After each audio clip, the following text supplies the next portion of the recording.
Hello everyone, welcome to my YouTube channel pharma researcher.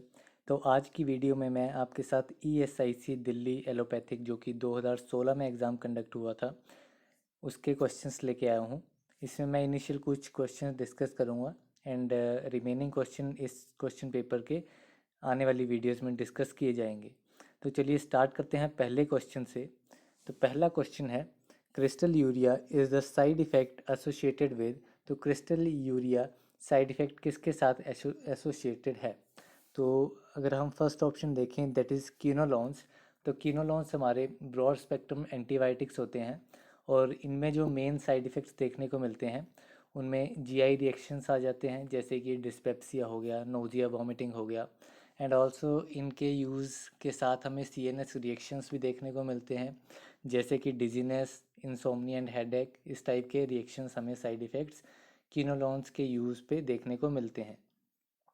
Then बात करूँ एजोल्स की, तो एजोल्स जो हैं वो हमारे ड्रग्स की कैटेगरी में आते हैं। तो इसमें जो हमें मेन साइड इफ़ेक्ट देखने को मिलते हैं वो हिपैटोटॉक्सिसिटी एंड हार्मोन रिलेटेड इफ़ेक्ट्स इसमें देखने को मिलते हैं। देन जो हमारा सल्फोनामाइड है उसका जो मेन साइड इफ़ेक्ट है वो होता है क्रिस्टल यूरिया। तो क्रिस्टल यूरिया हमें सल्फोनामाइड के साथ एसोसिएटेड देखने को मिलेगा। देन बात करूँ टेक्सोल्स, तो टेक्सोल्स हमारे एंटी कैंसर ड्रग्स की कैटेगरी में आ जाते हैं और इसमें जो भी हमारे हैंड्स एंड फीट्स होते हैं उनमें नमनेस या टिंगलिंग टाइप के रिएक्शंस हमें इसमें देखने को मिलते हैं। तो इस क्वेश्चन का जो राइट आंसर है वो हो जाएगा option C, that is sulfonamides. Then next question है हमारा, the drugs and cosmetic the drugs and cosmetic act was passed in. तो जो हमारा ड्रग्स एंड कॉस्मेटिक एक्ट है वो कब पास हुआ था? तो ये हमारा 1940 में पास हुआ था एंड जो इसके रूल्स 45 में आए थे। ठीक है, एक्ट जो है वो 1940 में एंड रूल्स इसके 1945 में। देन बात करूं और इसमें जो एक्ट आते हैं हमारे फार्मास्यूटिकल ज्यूरिस्प्रूडेंस में, तो 1990 में हमारा पॉइजन एक्ट हुआ था। देन 1948 में हमारा जो है वो फार्मेसी एक्ट। देन 1954 में हमारा drug and magic remedies act. Then 1857 की बात करूं तो 1857 में हमारा ओपीएम एक्ट है। देन अगर 1930 की बात करूं तो 1930 में हमारा डेंजरस ड्रग एक्ट आता है। देन 1970 में बात करूं तो 1970 में हमारा इंडियन पेटेंट एक्ट। 1971 में हमारा medical termination of pregnancy act. And 1995 की बात करूं तो 1995 में DPCO act, that is drug price control order, ये 1995 में हुआ था। देन नेक्स्ट क्वेश्चन पे चलते हैं। नेक्स्ट क्वेश्चन है हमारा, which of the following is a female sex hormone. इनमें से कौन सा एक फीमेल सेक्स हार्मोन है? तो बात करूं फर्स्ट की, दैट इज स्टिलवेस्ट्रोल। तो स्टिलवेस्ट्रोल हमारा एक फीमेल सेक्स हार्मोन जो होता है दैट इज एस्ट्रोजन। तो एस्ट्रोजन का एक सिंथेटिक फॉर्म है। ठीक है, देन जो हमारा टेस्टोस्टेरोन है वो हमारा प्राइमरी सेक्स हार्मोन है मेल्स में एंड एनाबॉलिक स्टेरॉइड है मेल्स में ही। देन जो हमारा एस्ट्रोजन है ये एक फीमेल सेक्स हार्मोन है एंड इसी का जो सिंथेटिक डेरिवेटिव है वो है हमारा स्टिलवेस्ट्रोल। देन फोर्थ है हमारा बेंजेस्ट्रोल। तो बेंजेस्ट्रोल हमारा सिंथेटिक नॉन स्टेरॉयडल हार्मोन है स्टिलवेस्ट्रोल ग्रुप का, इसी ग्रुप का एक नॉन स्टेरॉयडल हार्मोन है। तो इस क्वेश्चन का राइट आंसर जो है वो हो जाएगा option C, that is oestrogen. Then next question है हमारा, क्लोरोक्विन इज अ। तो क्लोरोक्विन किस क्लास का ड्रग है? तो ये हमारा 4 अमाइनो क्विनोलिन जो कि as an anti malarial drug use होता है। तो ऑप्शन ए इस क्वेश्चन का राइट आंसर है। देन नेक्स्ट क्वेश्चन है हमारा, in paediatric dose calculation children in the first 20 days of birth comes under the class of. तो पेडियाट्रिक डोज कैलकुलेशन जब हम करते हैं तो जो बच्चे हमारे इनिशियल 20 डेज के होते हैं तो वो किस क्लास में आते हैं? तो बात करूँ मैं इन्फेंट्स की, तो इन्फेंट्स में बहुत सारे बच्चे आ जाते हैं जिनकी एज 0 to 1, ठीक है, मतलब 1 साल से कम कम के जो भी होंगे वो इन्फेंट्स कैटेगरी में आ जाते हैं। देन जो हमारे चाइल्ड्स होते हैं वो लेस देन 18 ईयर, 18 साल से कम वाले जो भी बच्चे होंगे वो हमारे इन्फेंट्स में आ जाएंगे। देन बात करूँ नियोनेटल की, तो नियोनेटल में जो जब बच्चा जन्म लेता है तो उसके जो फर्स्ट 4 वीक्स होते हैं या बोल लें हम 1 महीने तक, वो नियोनेटल कैटेगरी में रहता है। देन जो जस्ट बॉर्न होता है, तो जस्ट बॉर्न मीन्स 1 या 2 दिन का हम कंसीडर कर सकते हैं कि जो अभी अभी पैदा हुआ है वो सारे जस्ट बॉर्न वाली कैटेगरी में आ जाते हैं। तो इसमें हमें फर्स्ट 20 डेज ऑफ बर्थ के लिए बोला है कि वो किस क्लास में आएगा, तो वो हमारा आएगा नियोनेटल क्लास में, that is option C. Then next question पे चलते हैं। तो नेक्स्ट क्वेश्चन है हमारा naturally occurring carminative is, naturally occurring carminative इनमें से कौन सा है? तो जो हमारा एसोफोइटिडा होता है दैट इज़ ऑप्शन ए, ये हमारा नेचुरली अकरिंग कार्मिनेटिव है। जो एसाफोइटिडा है उसको हम हींग के नाम से जानते हैं, हींग हमारा एसाफोइटिडा या फिर डेविल्स डंक, ये ऑब्टेन होता है फेरुला फोइटिडा से, एंड इसकी जो फैमिली है वो होती है अम्बेली फेरेसी।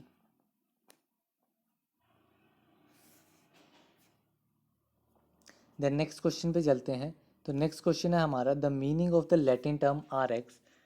जब भी प्रेस्क्रिप्शन डॉक्टर देता है तो उसके ऊपर सबसे पहले आर एक्स करके एक टर्म लिखी होती है, तो उस टर्म का मीनिंग क्या होता है? तो उस टर्म का मीनिंग होता है टेक दो। ऑप्शन ए इसमें करेक्ट आंसर है। टेक दो का रेसिपी या फिर टू टेक, रेसिपी और टू टेक, ये टेक दो का। देन बात करूँ ऑप्शन बी जो इसमें है व्हेन नेसेसरी, व्हेन नेसेसरी के लिए जो टर्म यूज़ की जाती है वो होता है एसओएस, एसओएस टर्म जो है वो व्हेन नेसेसरी के लिए यूज़ की जाती है। इस क्वेश्चन का राइट आंसर है टेक दो, option A. Then next question पे चलते हैं। नेक्स्ट क्वेश्चन है the DPCO that is drug price control order was exercised by the central government in. तो डीपीसीओ एक्ट जो है वो कब आया था, गवर्नमेंट सेंट्रल गवर्नमेंट ने कब उसको एक्सरसाइज किया था? तो ये हमारा किया था 1995 में। ठीक है, ऑप्शन बी इसका राइट आंसर हो जाएगा। इनिशियल मीन्स जो सेकंड क्वेश्चन था उसमें भी हमने डिफरेंट एक्ट के बारे में पढ़ लिया, किस साल में कौन सा एक्ट आया था, तो वो हमने वहाँ पे भी डिस्कस कर लिया है। तो इसमें अब नेक्स्ट क्वेश्चन पे चलते हैं। तो myocardium is a special muscle tissue found in the. तो मायोकार्डियम एक स्पेशल मसल टिश्यू है जो कि हमारी बॉडी में कहाँ पे पाया जाता है? ठीक है, तो ये हमारा जो मायोकार्डियम है ये हमारा एक हार्ट की मसल लेयर होती है जो कि कार्डियोमायोसाइट्स से बनी होती है। तो ये हमारा पाया जाता है हार्ट में, ऑप्शन बी इसका राइट आंसर है। और किसी भी बॉडी पार्ट में ये मसल जो है वो नहीं पाई जाती है। देन नेक्स्ट क्वेश्चन पे चलते हैं। तो नेक्स्ट क्वेश्चन है हमारा the drug to which list of drugs to be sold on prescription only belong to. तो ऐसे ड्रग्स की लिस्ट जो कि सिर्फ और सिर्फ प्रेस्क्रिप्शन पे लिखे जाने के बाद ही प्रेस्क्राइब की जा सकती है, वो ड्रग्स के शेड्यूल में आते हैं। तो वो ड्रग्स हमारे आते हैं शेड्यूल एच में। देन बात करूँ शेड्यूल डब्ल्यू की, तो शेड्यूल डब्ल्यू में हमारे बहुत सारे ड्रग्स आ जाते हैं जिनको सिर्फ और सिर्फ जेनरिक नेम्स के अंडर ही मार्केट किया जाता है। देन बात करूँ शेड्यूल एक्स की, तो शेड्यूल एक्स में हमारे उन सभी नारकोटिक एंड साइकोट्रोपिक ड्रग्स के नाम आते हैं जिनको कंट्रोल किया जाता है कहीं पे भी सेल करने के लिए या बनाने के लिए, वो सारे ड्रग्स जो हैं वो शेड्यूल एक्स में आते हैं। देन बात करूँ शेड्यूल एम की, तो शेड्यूल एम में हमारे गुड्स मैन्युफैक्चरिंग प्रैक्टिसेस के रिलेटेड है। ठीक है, जीएमपी के रिलेटेड है, जीएमपी रिक्वायरमेंट्स के, किस किस की, फैक्ट्री प्रीमिसेस की, प्लांट्स की एंड इक्विपमेंट्स की, तो ये सारे शेड्यूल एम में आ जाते हैं। देन नेक्स्ट क्वेश्चन पे चलते हैं। नेक्स्ट क्वेश्चन है हमारा मैनिटोल इज। तो मैनिटोल एक क्या है? तो यहाँ पे सबसे पहले ऑप्शन की बात करूँ दैट इज़ लूप डायूरेटिक। तो लूप डायूरेटिक जो है वो हमारा, उसमें कौन कौन से ड्रग आते हैं, उसमें हमारा फिरोसेमाइड, टोर्सेमाइड एंड इथाक्राइनिक एसिड, ये ड्रग्स जो हैं वो लूप डायूरेटिक्स में आते हैं। देन जो हमारे ऑस्मेटिक डायूरेटिक हैं उसमें हमारे आते हैं मैनिटोल, ग्लिसरीन, आइसोसोरवाइड एंड यूरिया। इस टाइप के ड्रग्स जो हैं वो ऑस्मेटिक डायूरेटिक्स में आते हैं। तो ऑप्शन बी इस क्वेश्चन का राइट आंसर हो जाएगा। देन बात करूँ पोटेशियम स्पेयरिंग डायूरेटिक्स की, तो पोटेशियम स्पेयरिंग डायूरेटिक्स में हमारे अमाइलोराइड, स्पाइरोनोलैक्टोन एंड ट्राइएम्पटेरिन, ये ड्रग्स जो हैं वो हमारे पोटेशियम स्पेयरिंग डायूरेटिक्स में आते हैं।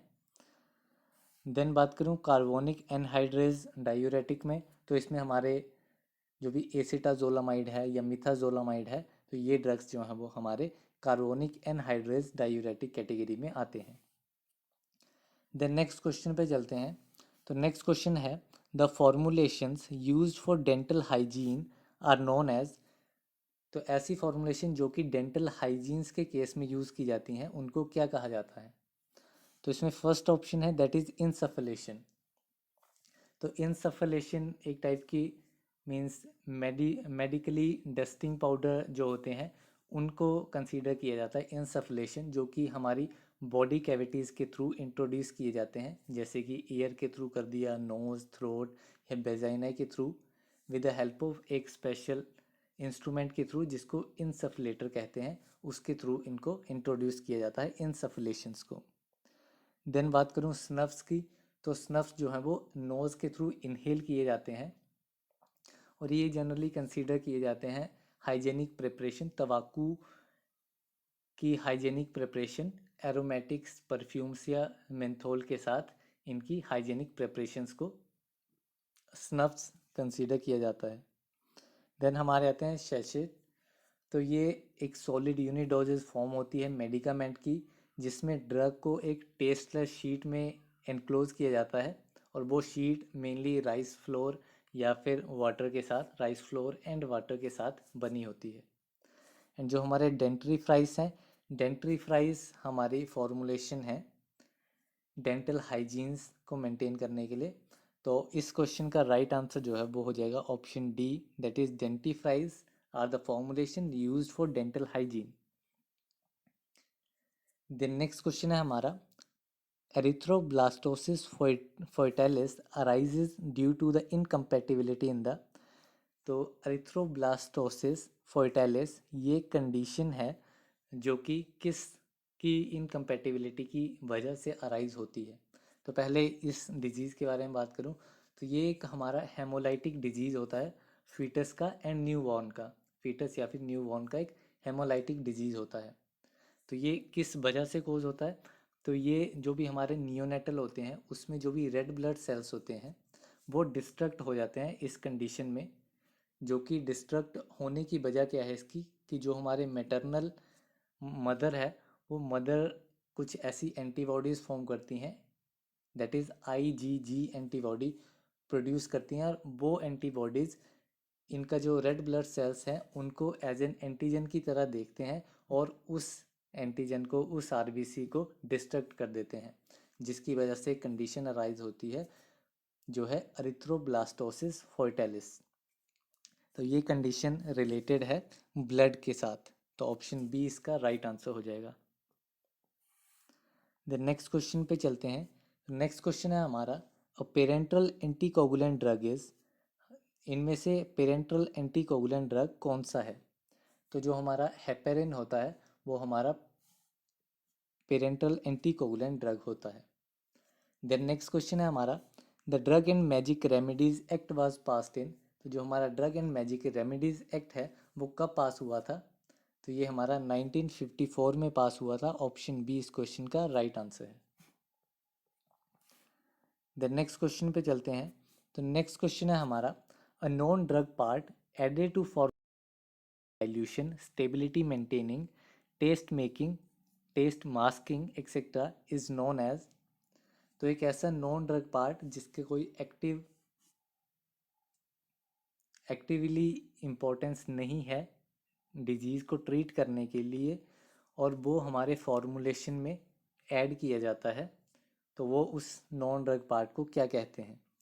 तो फर्स्ट बात करूँ प्रिजर्वेटिव की, तो प्रिजर्वेटिव जो है वो सब्सटेंस आते हैं जो कि हमारी फॉर्मुलेशन को एक सर्टेन टाइम तक प्रिजर्व करने के लिए रिस्पॉन्सिबल होते हैं।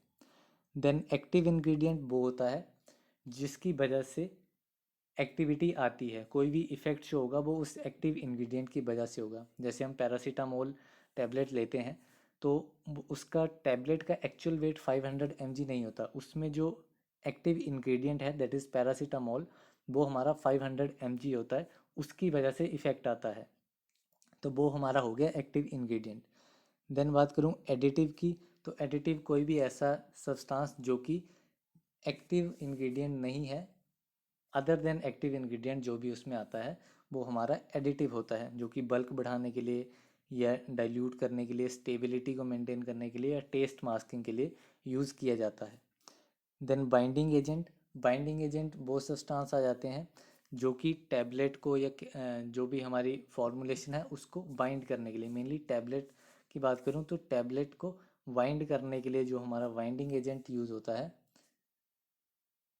जैसे कि HPMC हो गया, हाइड्रोक्सी प्रोपाइल मिथाइल सेलुलोज, या माइक्रो क्रिस्टलाइन सेलुलोज, ये स्टार्च पेस्ट, ये सारे हमारे बाइंडिंग एजेंट में आ जाते हैं। तो इस क्वेश्चन का राइट आंसर हो जाएगा ऑप्शन सी। तो इसमें प्रिजर्वेटिव के एग्जांपल बताऊं तो प्रिजर्वेटिव में हमारे जैसे मिथाइल पैरावन हो गया, प्रोपाइल पैरावन, ये सारे सिंथेटिक प्रिजर्वेटिव होते हैं। देन नेक्स्ट क्वेश्चन पे चलते हैं। तो नेक्स्ट क्वेश्चन है हमारा, tropane alkaloids can be identified by. तो ट्रोपेन अल्कलॉइड को किस टेस्ट के थ्रू आइडेंटिफाई किया जा सकता है? तो इसको हम बिटाली टेस्ट, ऑप्शन बी बिटाली टेस्ट के थ्रू हम ट्रोपेन अल्कलॉइड्स को आइडेंटिफाई कर सकते हैं। बिटाली मोरिन टेस्ट भी इसे कहते हैं। देन जो हमारा थैलेक्विन टेस्ट है, तो थैलेक्विन टेस्ट जो है वो सिंकोना सिंकोना या फिर क्विनिन को आइडेंटिफाई करने के लिए यूज़ होता है। जो हमारा ब्यूरेट टेस्ट है, ब्यूरेट टेस्ट हमारा प्रोटीन्स में जो पेप्टाइड बॉन्ड्स होती हैं, पेप्टाइड बॉन्ड्स, तो उन पेप्टाइड बॉन्ड्स को आइडेंटिफाई करने के लिए ब्यूरेट टेस्ट होता है। देन मिलन टेस्ट जो है वो हमारा अमाइनो एसिड, जो कि फिनोल कंटेनिंग अमाइनो एसिड्स होते हैं, उनको डिटेक्ट करने के लिए मिलन्स टेस्ट होता है। देन नेक्स्ट क्वेश्चन पे चलते हैं। नेक्स्ट क्वेश्चन है हमारा, the power house of the cell is. तो पावर हाउस ऑफ सेल किसे कहा जाता है? तो ये माइटोकॉन्ड्रिया को कहा जाता है पावर। ऑप्शन बी इसका राइट आंसर है। देन नेक्स्ट क्वेश्चन है हमारा, which of the following is not a benzodiazepine. इनमें से कौन सा एक बेंजोडाइजेपिन कैटेगरी का सिडेटिव हिप्नोटिक नहीं है? तो जो हमारा डाइजीपाम है वो हमारा बेंजोडाइजेपिन होता है, नाइट्राजीपाम भी बेंजोडाइजेपिन है, ट्राईएजोलाम, ये तीनों हमारे बेंजोडाइजेपिन है। जोल्पिडेम हमारा नॉन बेंजोडाइजेपिन सिडेटिव हिप्नोटिक की कैटेगरी में आता है। तो इस क्वेश्चन का राइट आंसर हो जाएगा ऑप्शन सी। देन आज की वीडियो का लास्ट क्वेश्चन है हमारा, which of the following is a natural emulsifying agent obtained from vegetable source. तो वेजिटेबल सोर्स से ऑब्टेन होने वाला हमारा इनमें से कौन सा नेचुरल इमल्सिफाइंग एजेंट है? तो ये एजेंट है हमारा स्टार्च। तो ऑप्शन ए इस क्वेश्चन का राइट आंसर है। आज की वीडियो के लिए इतना ही। मिलते हैं अगली वीडियो में, जिसमें मैं इसी क्वेश्चन पेपर के रिमेनिंग क्वेश्चंस लेके आता रहूँगा आपके लिए आने वाले दिनों में। तो तब तक के लिए थैंक यू वेरी मच।